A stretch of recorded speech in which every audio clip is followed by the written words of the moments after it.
Continuez de rester dans la prière, dans tous les prophètes. J'en appelle à toutes les personnes qui intercèdent et qui ont des songes, des visions. Taisez-vous. Voici ce que le Seigneur m'a montré. L'Esprit m'a pris, il m'a amené au niveau de l'état-major des armées. Et j'ai vu, au niveau de l'état-major des armées, j'ai vu votre réfectoire, un lieu où vous partez manger, où vous... L'inarrêtable, l'infatigable prophète des nations, Eli Pada, continue de recevoir des messages de la part de Dieu pour le peuple ivoirien. Il continue d'être cette porte-parole pour le peuple ivoirien. Et il revient encore cette fois-ci avec de nouvelles révélations qu'il a reçues de la part de Dieu pour le peuple ivoirien. Dans ce monsieur, bonjour, j'espère que vous allez bien dans le précieux nom de notre Seigneur Jésus-Christ. Dans cette première vidéo de l'année 2026 que je veux faire, je vous souhaite une bonne et heureuse année. Que l'Éternel Dieu vous rassasie de longs jours sur terre et vous donne la bonne santé. Tout ce que vous aurez à faire en cette année, que l'Éternel fructifie cela et que cela prospère. Je suis Jack, créateur de contenu 100% chrétien. Je vous souhaite la bienvenue sur ma chaîne. Et si vous n'êtes pas encore abonné à la chaîne, merci de le faire car nous y passons souvent des actualités chrétiennes de tout horizon. L'analyse, sinon le décortiquage de cette nouvelle apparition du prophète Eli Pada, c'est maintenant et tout de suite. Allez.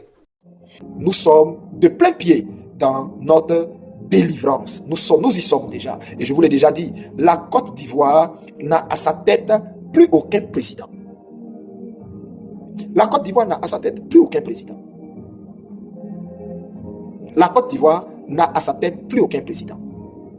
Depuis la date où le mandat du président déchu était arrivé à son terme, depuis la date où son mandat était arrivé à son terme et s'ouvrait le jeu démocratique, à savoir les élections, depuis ce jour, la Côte d'Ivoire n'a plus de président. Il y a vacation présidentielle au-dessus de la nation.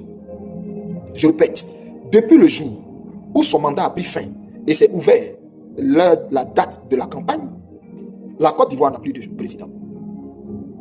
Si vous voyez dans le monde spirituel, vous saurez ce que je suis en train de vous dire. La Côte d'Ivoire n'a plus de président. Parce que dans le monde spirituel, il n'y a eu aucune élection. Et dans le monde physique, il n'y a eu aucune élection. Il n'y a eu aucune élection. Il n'y a rien eu. C'est des gens qui veulent juste cacher leur honte. C'est tout.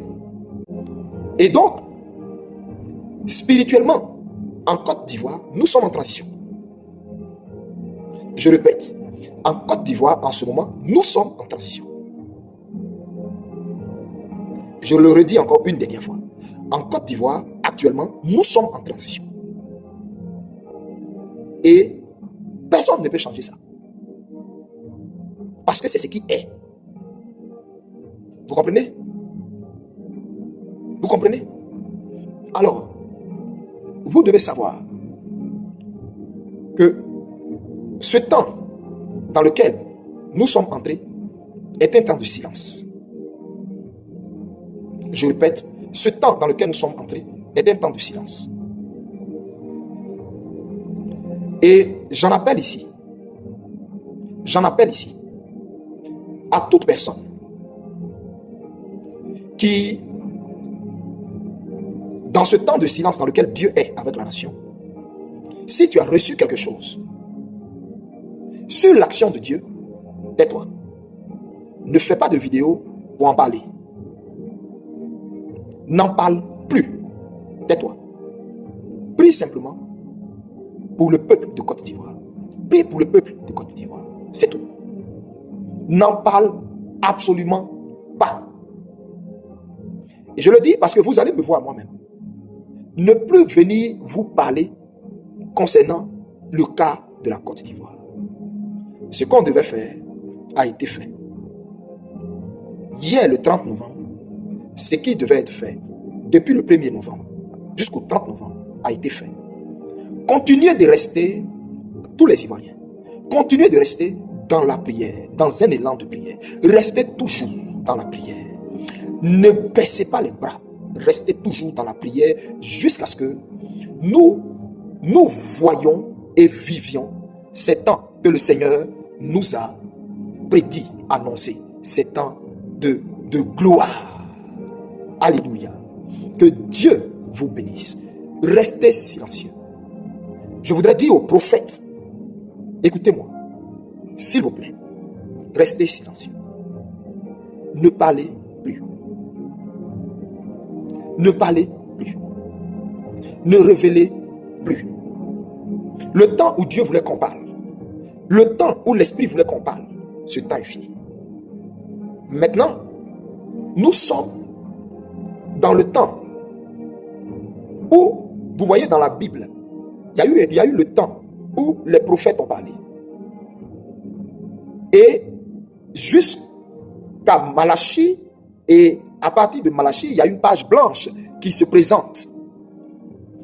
Cette page blanche est une page de silence de Dieu. Après cette page blanche, on tombe immédiatement dans le Nouveau Testament, dans Matthieu, où entre en scène le Messie, notre Seigneur Jésus-Christ. Et c'est dans cette page blanche que maintenant nous sommes entrés à partir d'aujourd'hui, 1er décembre. C'est un silence spirituel. Est-ce que vous pouvez comprendre ce que je suis en train de vous dire? C'est un silence spirituel. J'en appelle à tous les prophètes. J'en appelle à toutes les personnes qui intercèdent et qui ont des songes, des visions. Taisez-vous. Ne parlez plus. Restez dans la prière.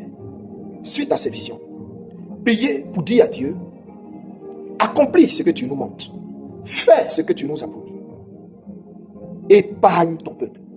Épargne ton peuple. Épargne la nation. Épargne ton peuple. Épargne les fils et les filles de la Côte d'Ivoire.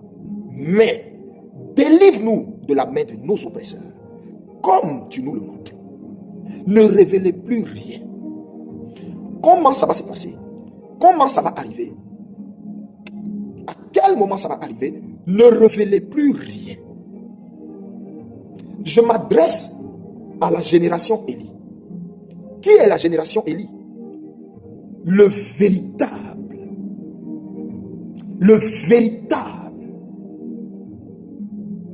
peuple de Dieu, le véritable carquois prophétique de la nation, les vrais prophètes. C'est eux, la génération Élie. Et pourquoi la génération Élie? La génération de ceux qui ne fléchissent pas à genoux devant Baal, qui ne fléchissent pas à genoux devant Astarté, qui ne fléchissent pas à genoux devant Jézabel, qui ne mangent pas à la table d'Akab. La génération Élie, la génération de ceux qui haïssent le péché, de ceux qui ont en horreur l'abomination, de ceux qui ont en horreur la corruption dans laquelle on veut plonger la nation. La génération Élie, la génération de ceux qui parlent, qui dénoncent, de ceux qui ont compris que leur vie est un sacrifice, une offrande au Dieu Tout-Puissant. La génération Élie. Ne parlez plus. Taisez-vous. Vous avez des songes, vous avez des visions. Vous avez la pensée de Dieu. Taisez-vous. Écoutez ma voix. Taisez-vous. Nous sommes dans un temps où Dieu veut que les prophètes se taisent. Écoutez ce que je suis en train de vous dire. Nous sommes dans un temps où Dieu veut que les prophètes se taisent. Ne parlez plus. Ne parlez plus. Ne révélez plus. Taisez-vous. Le combat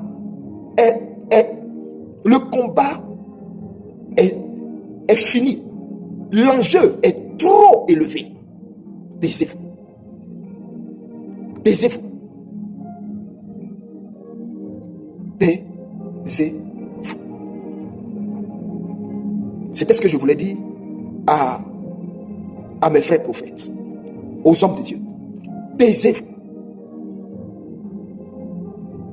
Vous avez fait votre part en annonçant, en prévenant. Mais vous savez, il y a des personnes qui ne pourront jamais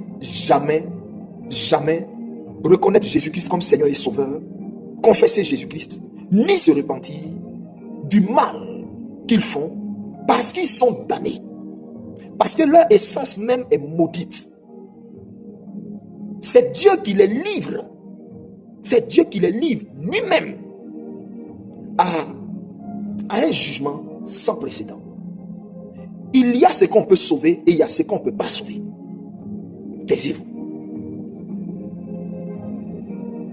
Je sais que vous m'avez entendu. Dieu vous bénisse. Alors, je voudrais ici partager une révélation avec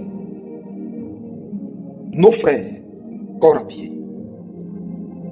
À tous les corps habillés de la nation, à tous les hommes d'armes de la nation, généraux, soldats de rang, jusqu'aux plus petits dans l'armée.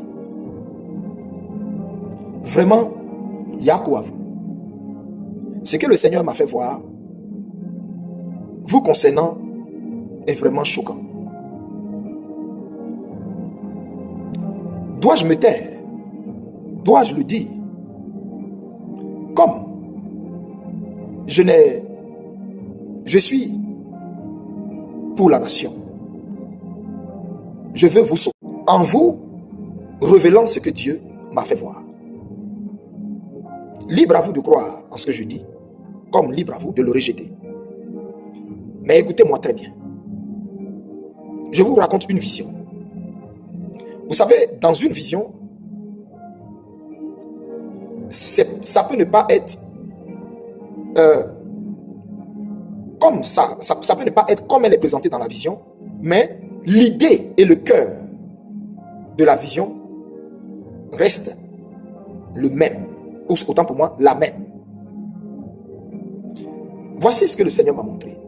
L'Esprit m'a pris, il m'a amené au niveau de l'état-major des armées. Et j'ai vu, au niveau de l'état-major des armées, j'ai vu votre réfectoire, un lieu où vous partez manger, où vous vous réunissez tous, et c'est un endroit convivial où il fait bon vivre, où vous partez manger, et où vous bavardez, vous parlez de tout et de rien. Et des tables sont disposées et vous partez manger. Et qu'est-ce que le Seigneur m'a montré? Après que j'ai vu ce lieu, on m'a montré, on avait servi des plats. Et je voyais les gens manger, bavarder et tout, et tout. Et le Seigneur me reprend et il m'amène dans un autre endroit. Et cet endroit-là, bizarrement, c'était un endroit qui ressemblait à un abattoir, mais ce n'était pas l'abattoir de Port-Bouilly. Oui, j'ai clairement vu, ce n'était pas l'abattoir de Port-Bouilly. C'était un autre abattoir. Je ne sais pas c'est où, mais c'était un autre abattoir, mais qui n'était pas l'abattoir de Port-Bouilly. Et là-bas, qu'est-ce que je vois? J'ai vu tout un lot de bœufs. Tout un lot de bœufs vivants. Je les ai vus, mais c'était des milliers. Ils quittaient, comment on appelle, par le chemin de fer, c'est un pays, et ils venaient en Côte d'Ivoire pour ravitailler nos différents marchés. Et donc ces bœufs, il y a une partie que j'ai vu le ministère de la Défense de la Côte d'Ivoire prendre, c'est-à-dire recueillir pour mettre dans cet abattoir que j'ai vu là, et le reste va dans les marchés et tout, dans les abattoirs, et pour que cela serve la population. Et donc ce lot que j'ai vu, le ministère de la Défense de la Côte d'Ivoire mettre de côté, dans ce lot là, je vous ai dit c'était des milliers.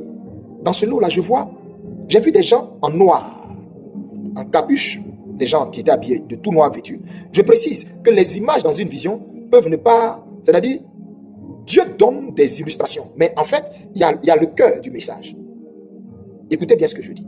Donc j'ai vu des personnes qui étaient de tout noir vêtus, et j'ai vu le ministre de la Défense là, le frère du président déchu, son frère, je l'ai vu, il était là, et j'ai vu des gens, mais qui n'étaient pas des corps habillés, et qui ne ressemblaient même pas à des bouchers. Parce que quand je les ai vus là, leur accoutrement, et puis tout ce que j'ai vu sur eux, ils ne ressemblaient pas à des bouchers. C'était des gens qui font des rituels, des incantations. Et je les ai vus, ils étaient en train de faire des incantations sur tout le troupeau de bœufs qui était réservé pour nos forces armées, qui doit être distribué dans toutes les casernes. Et donc j'ai vu ces bœufs-là, et j'ai vu ces gens-là en train de faire des incantations sur les bœufs. Écoutez bien, et pendant qu'ils faisaient les incantations sur le bœuf, il y a une chose qui m'a marqué. Je n'ai pas vu de couteau dans leurs mains, ni de machette dans leurs mains pour égorger ces bœufs. Mais c'est juste les incantations là qu'ils ont fait. Et quand ils ont fait les incantations, les bœufs ont perdu leur vigueur, ils ont perdu leur force. Ils ont perdu leur force. Un coup, et ils sont tous tombés comme ça. Un coup, quand ils ont fini l'incantation, quand ils ont fini les incantations, là, les bœufs sont tombés tous un coup. Boum. Et je regarde, les bœufs sont tombés un coup, se vidant automatiquement de leur force. Et je constate que ils sont morts sur le champ, sans avoir été égorgés. Ils ont perdu la vie là. Mais avant de perdre la vie, ils ont été vidés de leur force, vidés de leur énergie, vidés de ce qui fait leur vigueur. En un coup. Et ils sont tombés comme ça. Boum. Eux tous ensemble, hein. Eux tous. Sur le champ. Morts, raides là. Et je m'approche, je regarde. Aucun souffle en eux. Ils étaient couchés là.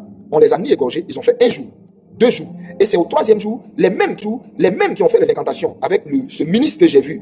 Ce ministre idolâtre et pourquoi est-ce que je dis idolâtre? Parce que Dieu m'a montré certaines choses concernant cette personne. Mais c'est terrible, en fait. C'est terrible. Les gens pensent que c'est le président déchu Alassane Dramane Ouattara qui gère le pays, mais ce n'est pas vrai. Je vous fais une révélation de taille. Celui qui dirige mystiquement, sataniquement le pays et qui a mis le pays sous un embargo spirituel terrible, c'est son frère qui est à côté. Mais c'est un assoiffé de sang et de tout ce qui est fétiche et rituel. J'ai vu ça clairement. Lui et la femme de M. Alassane Dramane Ouattara. Et donc,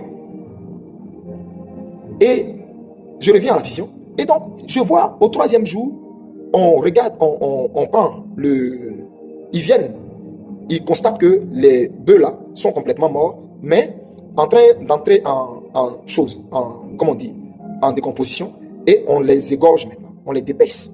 Et j'ai pensé que quand on les a égorgés, il n'y a eu aucun sang, puis tout était coagulé en eux. Ils étaient morts, comme pour parler comme nos frères musulmans, Djoufa. Voilà, c'était comme ça. Ils étaient morts, il y avait des mouches sur eux, et ils les ont égorgés. Maintenant, ils les ont dépecés, et ils ont pris la chair, on les a dispatchés dans toutes les casernes. Et on m'a repris pour me ramener dans le réfectoire des différentes casernes. Et je voyais les officiers de rang, les colonels, tous les gradés et les petits, les subalternes en train de manger, rigoler, papoter, ça riait, ils faisaient bon vivre. Mais ils ne savaient même pas que ce qu'ils sont en train de manger, la viande qu'ils sont en train de manger là, il y a de lourdes invocations, de lourdes incantations qui ont été faites sur cette viande, ce qui paralyse en eux toute forme de vie, toute forme de force, toute forme de vigueur, et ce qui met en eux un esprit de terreur. Voici pourquoi ils voient tout ce que vit la nation, la population, et puis ils ne peuvent pas se lever. C'est pas que ça leur plaît, mais ils ne peuvent pas parce qu'ils ne savent même pas comment ils sont possédés, mais endormis, envoûtés, étouffés, morts spirituellement. Vous voyez, de toute façon, les bœufs étaient tombés, bouf, c'est comme ça. Tous nos corps habillés sont vidés de leur substance naturelle, de ce qui fait d'eux des hommes, de ce qui fait qu'un homme peut dire non. Ils sont vidés. Mais j'ai vu de lourdes incantations. Ils sont vidés. Ils sont vidés. Ils sont vidés. Et ce que je vous dis là, il y a d'autres corps habillés chrétiens à qui Dieu a révélé ça. Mais Dieu ne leur a pas révélé la pertinence, les détails de la révélation que moi je suis en train de vous dire. Dieu leur a juste dit, ne mangez plus au réfectoire là-bas, dans les casernes là, ne mangez plus la nourriture qui vient de là-bas. Il y a des corps habillés chrétiens à qui Dieu a dit ça. Et ce qu'il dit là, ils peuvent même le témoigner quand ils vont voir cette vidéo. Et voici la raison pour laquelle beaucoup de chrétiens ne savent pas pourquoi Dieu leur a dit, les corps habillés chrétiens, de ne plus manger dans le réfectoire. Voici la vraie raison. Parce que ils sont tués spirituellement. Ils sont tués, c'est-à-dire, mais les invocations que les gars là faisaient là. Et je voyais à côté le ministre de la Défense là. Et c'est comme ça que ça se passe. Frères, priez pour nos frères qui sont dans l'armée. Priez pour nos frères qui sont dans l'armée. Vraiment priez pour eux. Ils sont envoûtés. Ils sont envoûtés. Leur conscience est endormie. Leur conscience est endormie. Leur force, ce qui fait un garçon, est endormi.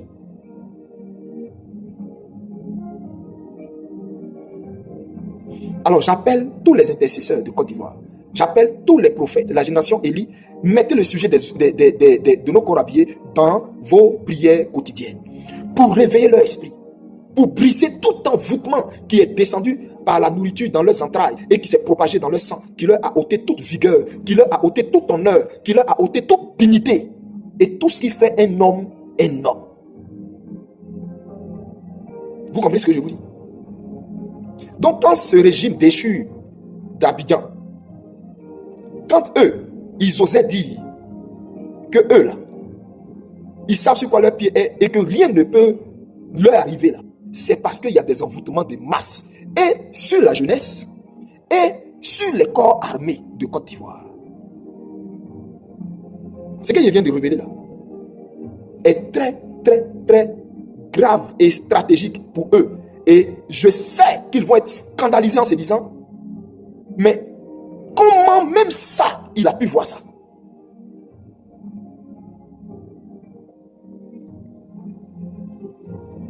À mon Dieu, toute la gloire. Parce que de moi-même, je n'ai aucune capacité.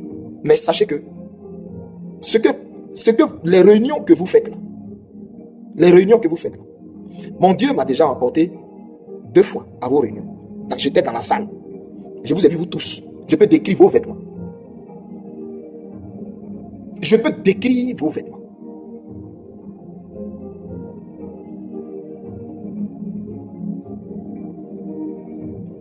Sachez que pour vous là, c'est du passé. C'est du passé. Il n'y aura aucune succession en Côte d'Ivoire qui se fera de père en fils ou de père en frère. Ça n'arrivera jamais. Ça n'arrivera jamais. C'est ce que le Seigneur me dit de vous dire. Ça n'arrivera jamais. La Côte d'Ivoire est sa nation. Et pour vous là, c'est fini.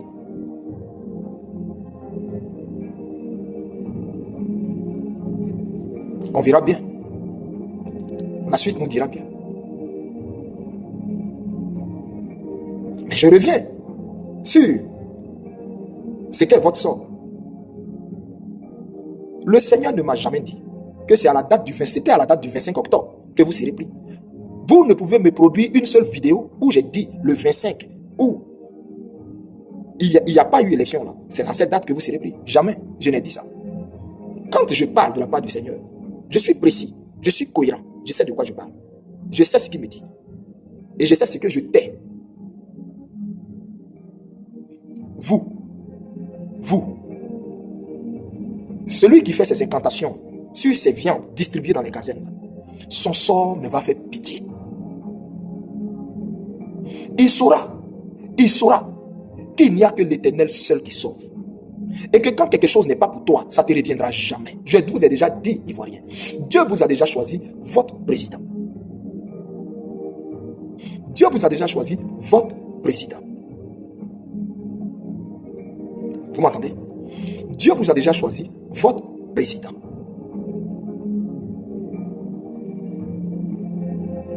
Et vous savez, si ce pouvoir-là, si ça ne tenait qu'à eux, tous les hommes politiques ou les adversaires politiques qui peuvent leur faire de l'ombre ou les empêcher de pérenniser leur règne sur la nation, ils les auraient tous éliminés. Mais vous savez, le président que Dieu vous a choisi là, ils ne peuvent pas. Ils ont tout fait. Ils ont tout fait. Ils ont tout fait. Et spirituellement, et physiquement, ils ont déployé leur armada. Ils ont tout fait. Ils n'arrivent pas. Vous savez pourquoi? Il y a une prophétie sur la vie de votre président. Il y a une prophétie sur la vie du président de la République réelle de Côte d'Ivoire. Il y a une prophétie. Il y a une prophétie sur la vie du président de la Côte d'Ivoire. Laquelle prophétie? Dieu l'a relâchée par ma bouche. Et vous savez, quand il y a une prophétie sur un homme, la prophétie devient comme un magnétisme qui enclenche un bouclier de sécurité. Et parce qu'il y a une prophétie sur sa vie, aucun mal ne peut lui être fait jusqu'à ce que le trône qui lui est réservé lui revienne. Dieu a vu les souffrances de cet homme, tout ce par quoi il est passé, toute l'humiliation, toute la honte qu'il a connue, les moqueries qu'il a connues, ou des personnes pour qui il a été en bénédiction, le vilipende, le traîne partout, n'importe comment. Dieu a vu son cœur. Et ce qui m'a encore choqué, Dieu m'a montré dans une vision le cœur de cet homme. J'ai vu le cœur de cet homme. Et je n'ai vu dans le cœur de cet homme aucune sorte de haine. J'ai vu cet homme pleurer devant Dieu pour son pays, pleurer pour sa nation.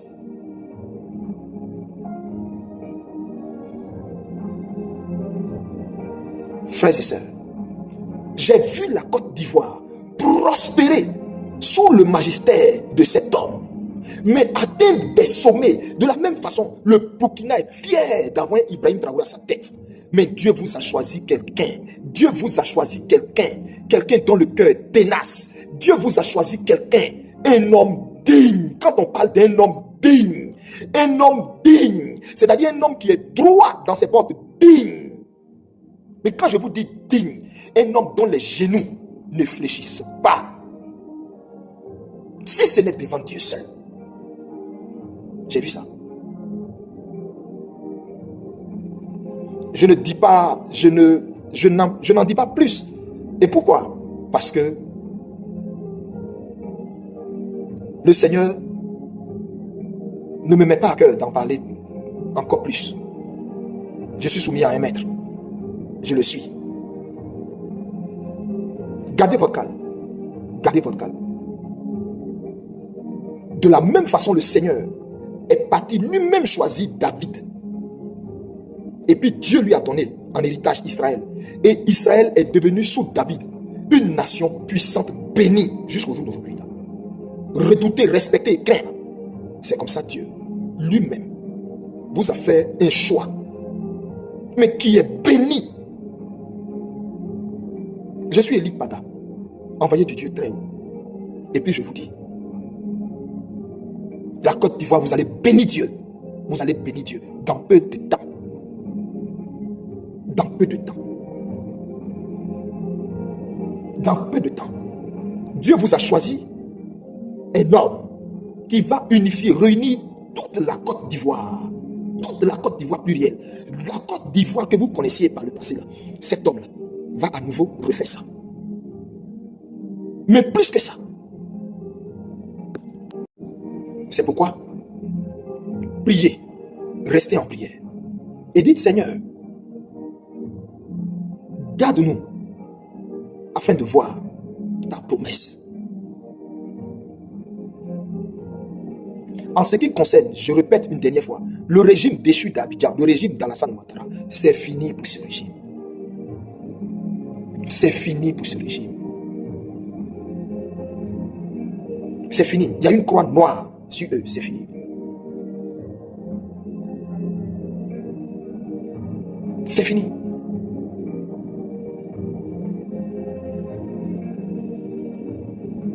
Que Dieu vous bénisse. À tous ces corps habillés, à qui j'ai donné ce message, mettez la main sur vous à la maison, sur votre tête et au niveau de votre ventre. Écoutez-moi bien. Repentez-vous de tout le mal, la corruption, de tout ce que vous faites de mal, que ce soit sur les routes, les raquettes, ou à vos femmes, ou même à la population. Repentez-vous vraiment et maintenant demandez au Seigneur de briser le joug de cet envoûtement dans votre corps. Que certains parmi vous même perdent leur vigueur masculine. Vous comprenez ce que je veux dire quand je parle de votre vigueur masculine? Certains parmi vous perdent leur vigueur masculine.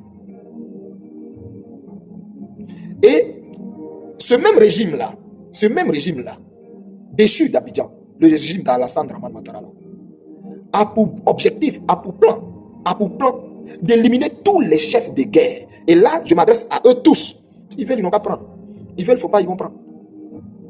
Mon rôle là, est de vous avertir. Moi, c'est ce que je ne fais que faire. Je ne fais que dire. Mais il a pour objectif d'éliminer tous les chefs de guerre là, parce qu'il sait que si ceux-là, il ne les élimine pas, il ne pourra pas avoir de passation pour que celui à qui lui veut donner après lui là, prenne. Il sait ça très bien. Donc, qu'est-ce qui va être fait? On va inviter, ils vont faire des cérémonies, il y aura des cérémonies où on va inviter tout le parterre du gouvernement, tout le parterre de l'armée, etc., les hauts gradés de l'armée. C'est-à-dire leur corps, leur nerf les lâche. Il y en a qui ont commencé à constater qu'ils ont des problèmes de nerfs. Ils n'arrivent même plus à attraper Kalash pendant de longues heures. Ce que j'ai dit là, beaucoup de corps habillés sentent ça dans leur corps. Il y en a qui n'arrivent plus à attraper, c'est-à-dire ils attrapent, mais ils sentent que c'est comme si, au fait, la vigueur qu'il y avait dans leur... Parce qu'en fait, ils sont pleins sont une élimination, une épuration pure et simple qui est en train de s'orchestrer au niveau de vous, l'armée là. C'est pourquoi avant de parler, j'ai dit, Eli Pada dit des choses pour vous sauver, c'est tout. Je vous dis ça pour que vous, à votre niveau, vous prenez les mesures spirituelles et pour vous protéger vous-même et physiques pour vous protéger. Vous prenez les mesures physiques pour vous protéger. Parce que beaucoup sont déjà victimes. Plusieurs hauts gradés de l'armée là, plusieurs. Il y en a qui ont commencé à perdre leurs cheveux, il y en a qui ont commencé à ne plus avoir de force. Il y en a, curieusement, ils sont pourtant très athlétiques, ils ont commencé à se retrouver. C'est ce que je vous dis là. Moi, je ne suis pas en train de vous parler, je ne suis pas analyste politique, hein. Je suis en train de vous dire ce que Dieu m'a dit. On a fait un long mois de jeûne, mais il y a beaucoup de choses que je ne dis pas, que je ne veux pas dire, que je tais. Mais pour vous sauver, vous, comme vous êtes des pères de famille aussi, des époux aussi. Donc c'est pourquoi je vous dis, plusieurs parmi vous vous êtes.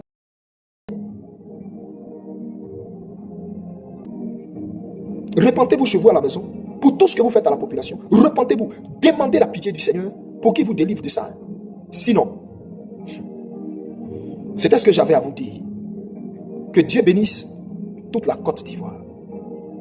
Pour finir, restons en union de prière.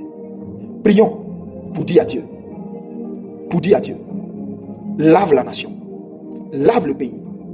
Sors-nous de toutes les distractions. Sors-nous de toutes les distractions. Et fais comme tu l'as promis. Et dans vos prières, continuez de dire à Dieu que tous ceux qui font des rituels ou incantations, ou même leur soi-disant pasteurs de Baal qu'ils ont à côté d'eux là, tout ce qu'ils font là, que tout ça passe pour un péché devant le Seigneur. Et parce que c'est le cas. Tout ce qu'ils font là, ils ne savent pas qu'eux-mêmes ils se damnent. Ils ne savent pas qu'eux-mêmes, ils se maudissent. Dieu a résolu dans son plan souverain de libérer cette nation et rien ni personne ne peut changer ça. Nous avons déjà la victoire. Vous n'allez plus me voir sortir. Vous n'allez plus me voir sortir. Mais je suis dans le secret, en train de veiller sur la tour, prier pour que nous entrions dans la matérialisation de ce que Dieu a dit. Et ici, merci Seigneur, merci de me rappeler ce dernier point. Ici, je voulais terminer en disant ceci à la bien-aimée sœur Pulchérie Balé. Alors, bien-aimée sœur Pulchérie Balé, sois bénie. Dans le monde spirituel, j'ai vu ton nom, ton réel nom. Je ne sais pas quel nom on t'a donné spirituellement, mais je sais qu'à l'état civil, c'est Pulchérie Edith Balé. Mais dans le monde spirituel, ton réel nom spirituel, je l'ai vu. On me l'a montré. Dans le monde spirituel, tu es appelé Déborah. Déborah. Et Dieu me dit de te dire, parce que ces temps-ci, tu as envie d'entendre. C'est comme si, ces temps-ci, ton esprit disait au Seigneur, Seigneur, parle-moi. Seigneur, dis-moi quelque chose. Seigneur, donne-moi ici. Si ce combat que je mène, si c'est certain que la victoire nous est acquise, Seigneur, donne-moi ici. Entends la parole du Seigneur par la bouche de son messager. Entends la parole du Seigneur par la bouche de son messager. Tu es ma servante. Et je t'ai choisi pour ces temps. Je t'ai choisi pour ce combat. Je t'ai choisi pour cette ère. Je t'ai choisi pour la Côte d'Ivoire. Ton destin est très grand. Ta destinée, elle est glorieuse. Tu mangeras les meilleures parts de cette nation pour laquelle tu souffres en ce moment. Il est vrai. Moi, l'Éternel, je sais ce que tu as perdu, ce que tu as sacrifié, ce que tu as perdu comme travail, ce que tu as perdu en amitié, ce que tu as perdu comme relation. Sache que je t'ai déjà rétabli spirituellement et je te rétablirai ces temps-ci et tu le verras. Tes yeux verront. Je t'ai réservé une grande part dans la nouvelle Côte d'Ivoire, au point où ton nom ne sera pas oublié. Ton nom deviendra légendaire, ton nom sera redouté dans la sphère de la nation, parce que je rendrai ton nom très grand. Je rendrai ton nom très grand. Je te restaurerai comme j'ai restauré mon serviteur Job de tout ce qu'il a perdu, de l'épreuve qu'il a subie. Je te restaurerai ainsi au centuple de tout ce que tu as perdu. Garde ton cœur calme. Garde ton cœur calme. je suis avec toi. Il ne t'arrivera rien. Il ne t'arrivera rien. Aucun mal ne te sera fait. Tes cheveux ne seront pas touchés. Et tu n'entreras pas dans ta nation menottée. Ainsi te parle le Seigneur. Mais tu rentreras dans ta nation, dans la grande porte, accueilli, acclamé et en liesse. Et ton nom restera gravé dans le panthéon de l'histoire de la Côte d'Ivoire. Je t'ai choisi. Tu es ma servante, Déborah. Tu es ma servante, Déborah. Tu es ma servante, Déborah. Ne crains point. Je suis avec toi. Je suis avec toi. Je marche avec toi. Fortifie-toi et prends courage. Car l'Éternel, ton Dieu, est avec toi. Il est avec toi. Il est avec toi. Il est avec toi. Il est avec toi. Ce sont les paroles du Seigneur pour toi. Je rends grâce au Seigneur de m'avoir rappelé ça parce que je l'avais même oublié et j'avais voulu mettre fin à ce direct. Mais fortifie-toi avec ces paroles. Ce que je t'ai dit est la vérité. Ton nom est Déborah.